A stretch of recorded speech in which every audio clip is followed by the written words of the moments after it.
Now it's the problem number 3, deals with second law of thermodynamics. Problem statement look like this: a heat engine is used to drive a heat pump. It is also a kind of combined problem.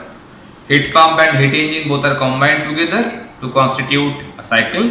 The heat transfer from the heat engine and from the heat pump are used to heat the water circulating through the radiator of a building. So basically a building is getting heated by a hot water, and that hot water is getting the heat from heat engine as well as from the heat pump. So heat pump and heat engine both rejecting some heat or giving some heat to the water. That water is basically used to heat up the building. The efficiency of heat engine is 27% and COP of the heat pump is 4. Find the ratio of heat transfer to the circulating water to the heat transfer to the heat engine. Okay.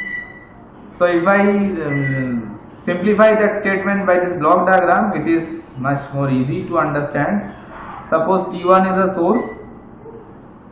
From there Q1 amount of heat is supplied to the heat engine, and heat engine rejecting some Q2 amount of heat to that particular water body. I put some T2 temperature for the water, Q1 coming from T1 and Q2 is going to heat the water, and heat engine is producing the W work. That W work is going to feed to the heat pump. Heat pump is extracting heat from T3 source, amount of heat Q3, and rejecting heat the Q4. So Q4 is again going to feed to the water. So that way Q2 and Q4, some of them will be supplied to the water body to heat the water. Okay. Now given data, thermal efficiency of heat engine 27% and COP of heat pump is 4. Nothing is given. Only these two informations are given. You have to find out this particular ratio, that is the heat transfer to the circulating water. Heat transfer to the circulating water means Q2 and Q4 both are coming to the water. So that is sum of them, Q2 plus Q4, to the heat transfer to the heat engine. Heat transfer to the heat engine means Q1. That amount of heat is transferring to the heat engine. So that ratio we have to find out. Only these two available data for us. So what data we are having, we have to proceed with that one. So thermal efficiency of heat engine, it is given as 0.27. So thermal efficiency of heat engine we can write several ways, like Q1 minus Q2 divided by Q1. I can write it like this way, because Q1 is supplied to the heat engine and Q2 is rejected by the heat engine. So that is nothing but 0.27, and from there I can write Q1 minus Q2 is nothing but 0.27 Q1, very easy. And COP of heat pump, as well as I can write the other expressions of the COP of heat engine also can be written like it will be needed afterwards, that Q1 minus Q2 also can be written W, because W is the work produced by the heat engine. So W by Q1, that also can be written by 0 equals to 0.27. So what in equation will be needed afterwards, we don't know. So that expression also I have kept over here. If it is needed, then I will use it. Now COP of heat pump is given, that is given 4.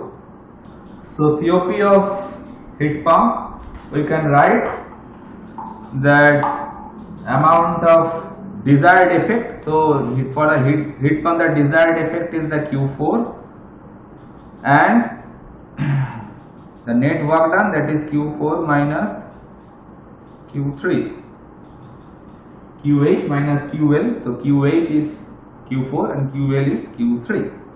So that is nothing but equal to 4. Now that Q4 minus Q3 is nothing but this W, obviously, because what amount of work you are supplying to the heat pump that is basically Q4 minus Q3. So I can write Q4 by W, because this Q4 minus Q3 is nothing but W. Okay, that is equals to 4. So from there you can find, and W already we have find out Q1 minus Q2 is also equal to W, isn't it? For the heat engine, Q1 minus Q2, that is also W. So W is nothing but equal to 0.27 Q1,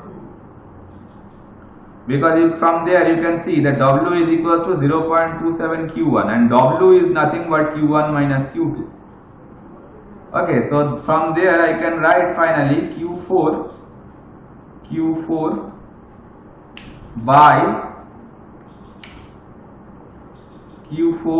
by Q1 minus Q2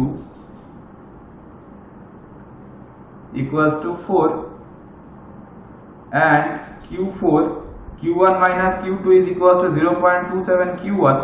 So ultimately coming 4 into 0.27 Q1, just combining those equations one with the other. Okay, so from there if I make it like this, Q4 by Q1, it is nothing but 4 into 0.27, that is giving us 1.08. Just combining that heat pump and the heat engine together. Okay, now we have to find out this particular thing. Okay, so Q2 plus Q4, hence but just by seeing that particular thing, if I proceed Q2 plus Q4, what does it give?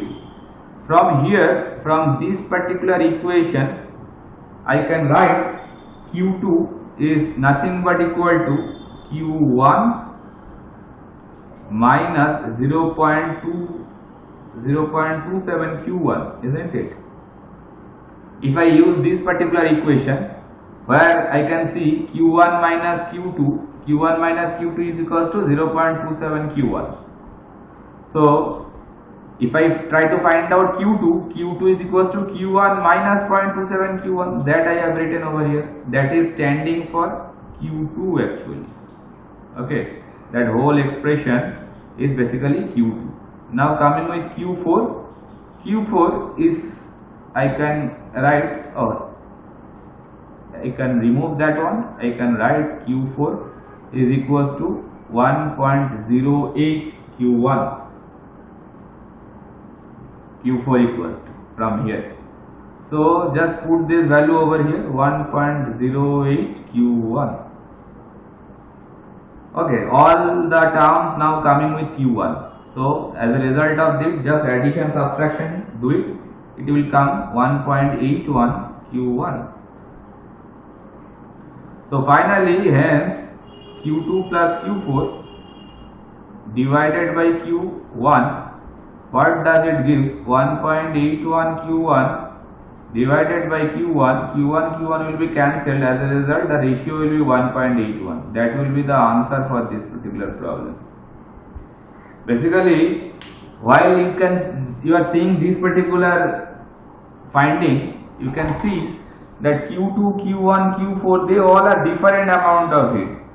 So by hook or by crook, you have to convert each of them in a same platform.